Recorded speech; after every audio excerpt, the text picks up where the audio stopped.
Hi, gang, it's Hexy. I know a couple of them asking, like, what the hell are you doing, Hexy? You haven't been posting anything. Yeah, I mean, I've been doing stuff. But I've been kind of, like I said, I was in a bit of a slump there trying to figure out where I wanted to go. So, of course, I took down pretty much everything I had set up. I needed to find something that's got me going. So I did leave Smolensk up, and I'm going through about two and a third or two and a half turns of this, and I'm actually I played a couple OCS games already, but for some reason this one is I'm starting to really learn certain functions of this game. So, and I know there's a lot of guys out there. Kev puts out some good stuff on this, and he throws the little quick videos out there, and then he throws some long ones out there, and you pick up so many little tidbits from him. And then watching other gamers uh, that play these other games that have a lot of detail in them. I know there's a lot more of y'all out there that probably don't post, or maybe there's some of you out there I know that put up some good blogs. All right, Phil and Ken on Constant World, I see their stuff all the time on OCS. They love these games. But actually, there's a bunch of them out there that do it. But so I think the major focus when you play one of these OCS games, and this one here's a great example of it, is the use of your supply. So these games, and if you think about Eastern Front activities as a whole, they weren't necessarily attacking along the entire, what was it, 1,600-mile front or whatever, 1,200 miles, 16, whatever it was. You don't have the supplies for that. And if you tried to stretch your supplies to do that, you probably wouldn't get very far. So, and you guys can comment and beat me up if you think I'm wrong about this or not, but the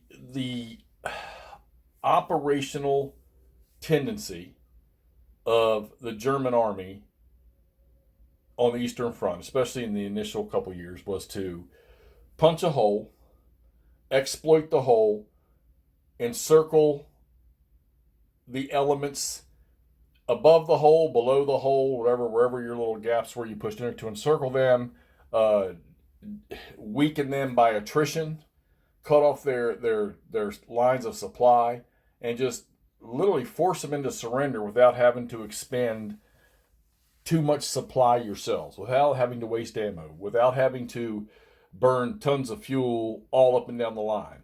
So applying that to these games is it's like it's a must. I mean, you have to think that way when you're playing these games. You've got to break out as the Germans. You've got to get those mobile units, especially early years.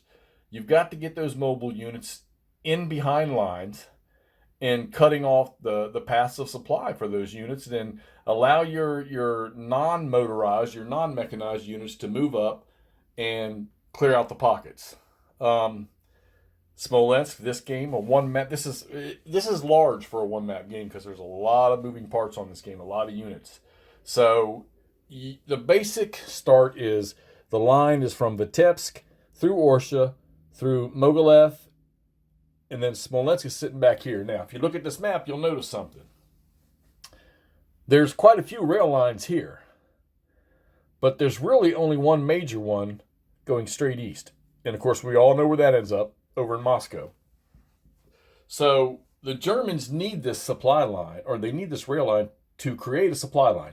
Now, right now, there's no railroad repair units on the map yet to modify these rail lines, but they will be coming on here shortly. So, objective for the Germans.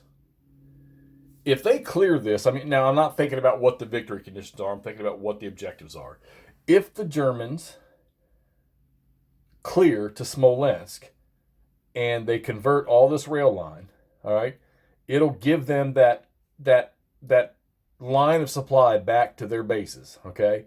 And it puts them in the center of operations. It'll put that supply point right here in the center of operations where they'll be able to move forward and reach everything going this way and start to get some of these objectives. Okay, all right, initial steps. Priority number one, in my opinion, for first major objective is Orsha. All right, so punch through in Vitebsk, punch through in Mogilev, cut off this pocket right here and start to attrit these forces, okay? Once that's clear, then you can open up this rail line, and then you can start working the same process towards Smolensk. And then once Smolensk is cleared and you've got that center of operations there, then you can start working on these victory locations in the back that you all really can't see. You might be able to see, there's one like just beyond my finger here, but there's a few of them back in here. And then, of course, on to Vyazma and on to Moscow. So, and I noticed Demyansk down here is another game I probably need to get. So as the Russians, when you look at this setup, you look at the deployment, you look at the lines of communication, the transportation lines, you've got to see that not many major roads, all right? Only one east and west one right through Smolensk. So you got to know as the Russians, okay, we cannot give them Smolensk. So the longer we delay them, the harder it gets on their supplies, and the more treated their vehicles, their mobile vehicles, become as we keep them away from Smolensk. So, okay, so why not? Let's go up here and work on these three front cities up here, all right? So currently the Russians are holding on to Mogilev, which is just delaying some of these armor divisions, which I'm realizing now, you know what? Quit screwing around with this. Let's get these Germans out and running, which I'm trying to. Vitebsk, not so lucky. There's still one hex left to take, but I think the Germans will take care of that here shortly. And they're already starting to break out down the rail line here, and there's a couple units in here. All right, they picked up a couple of these airfields so they can move some of these Stukas and some of these fighters up in here, because the Russians, of course, in this time in 41, they still don't have much of an air force. And what they do have was like, well, it's like pigeons flying against jet fighters. All right, so there's no comparison. Plus, these Russian units, their ratings values are mostly 2s and 1s. And then once you DG them, that reduces it even one more. So the Germans get their foot divisions get a large benefit for surprise and die roll modifiers because of those values. All right. So we're holding on with the Soviets in Orsha. They're going to be cut off here eventually. Right now, they can trace out this way, so they're okay. And they've got, and you're going to find using extenders. We're already using one in the north, which I talked about before. They don't necessarily need one here in the south because they have these rail lines with cities on them. And then, of course, the headquarters are kicking supply forward from those bases. So that's Smolensk and that's how this one's going forward. So there's your update on that. Like I say, we're only about 2 1/3 turns into this one. And I'm really starting to brainstorm how. I mean, it's almost to the point where I want to back this thing up, reset it, and apply some more of this supply tactical methodology to this. But I think I'm going to just drive on with what I got here and see what I can do. A little slow. I just kind of go over here and do a few things, then I go back to something else. Right? But my brain's starting to burn, so I'm ready to get back into it. All right, what else am I doing? So we got over here. So I'll get seasick on that one. So this is, you always hear me talk about Gauss, and I know a lot of people want to see me do some Gauss. Okay, well, I'm doing it. I'm starting. So Hurtgen's Forest has an example playthrough. They don't have like a setup card, but you can look at the picture and see what units are involved. And I missed a couple I got to get on here. And you're not executing really anything yourself and rolling the dice yourself. They're doing it all for you. But you get to pick up the pieces and move them. You get to look at the pieces that are being used for barrage or being used for combat, and sort of they're not giving you the deep details of how these are executed, but they tell you that, because of this terrain, he's going to be minus this or plus that, or this unit can spot this many artillery battalions can fire because this unit can spot for that many, or he can spot for 2 separate barrages and stuff like that. Your types of movement, your types of assault movement, like the prepared assault stuff, that like motorized units or mechanized can move 2 hexes when they're in prepared assault.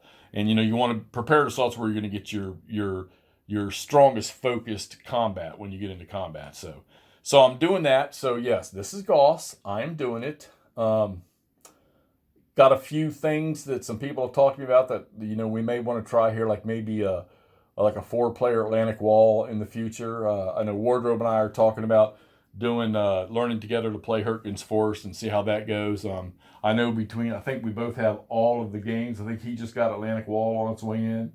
I don't know if he has Lucky Ford, but I do have Lucky Ford, and I have Locked on Rhine down there, which I'm watching Clay and LBW Steve every 2 weeks on Vassal playing that. And Hell, I learned more from watching them play. I'm pretty sure I can do combat without even having to read the rules after watching them play. They're very, very efficient. So there's Goss. I got it on the table, all right? And I'm learning. It's going to take me a little while. I don't know. I'm hoping within the next week or two I could actually put both maps down and see what I got going on, see if I can actually play it. Then the little fun thing that we started today, which I'm going to tell you all right now, 4 p.m. Eastern time tomorrow, Sunday. What is that, the 25th, I guess?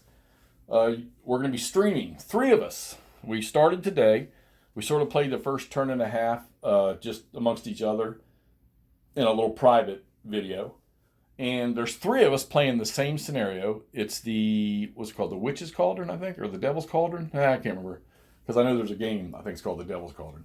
But it's the non-Arnhem remnants of British Airborne out by Oosterbeek.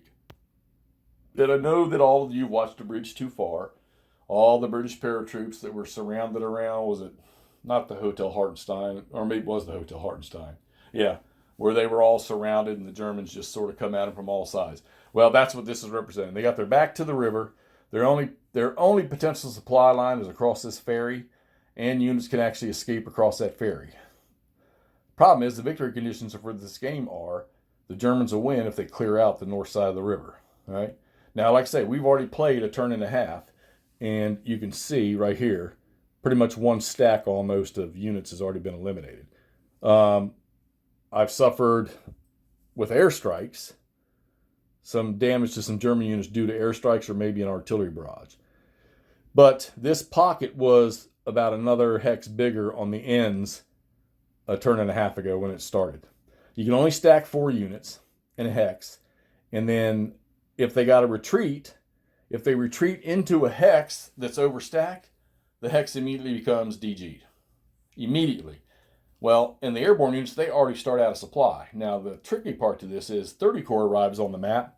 They can't get across the river because there's nothing to build a bridge with. But if they get within 30 Corps, which they will when they come on, gets within 3 hexes of one of these units, and he can scatter to all the rest of these, all of the supply will come back in for them because they'll get fed supply across that ferry. But as you can see, the Germans are already here. And nobody can move into that ferry hex right there, those dark blue lines.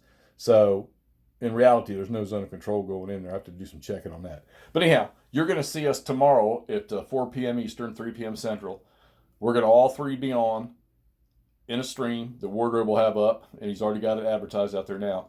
And you're going to be able to see all 3 of us playing our own versions of it all at the same time. And we did it today, and we're kind of angry that we didn't just take this live today because we were just having a good old time and having a blast playing, cutting up, and getting after each other about our die rolls, or like those 2 guys were able to get 3 airstrikes on their die rolls, and I was only able to get 1.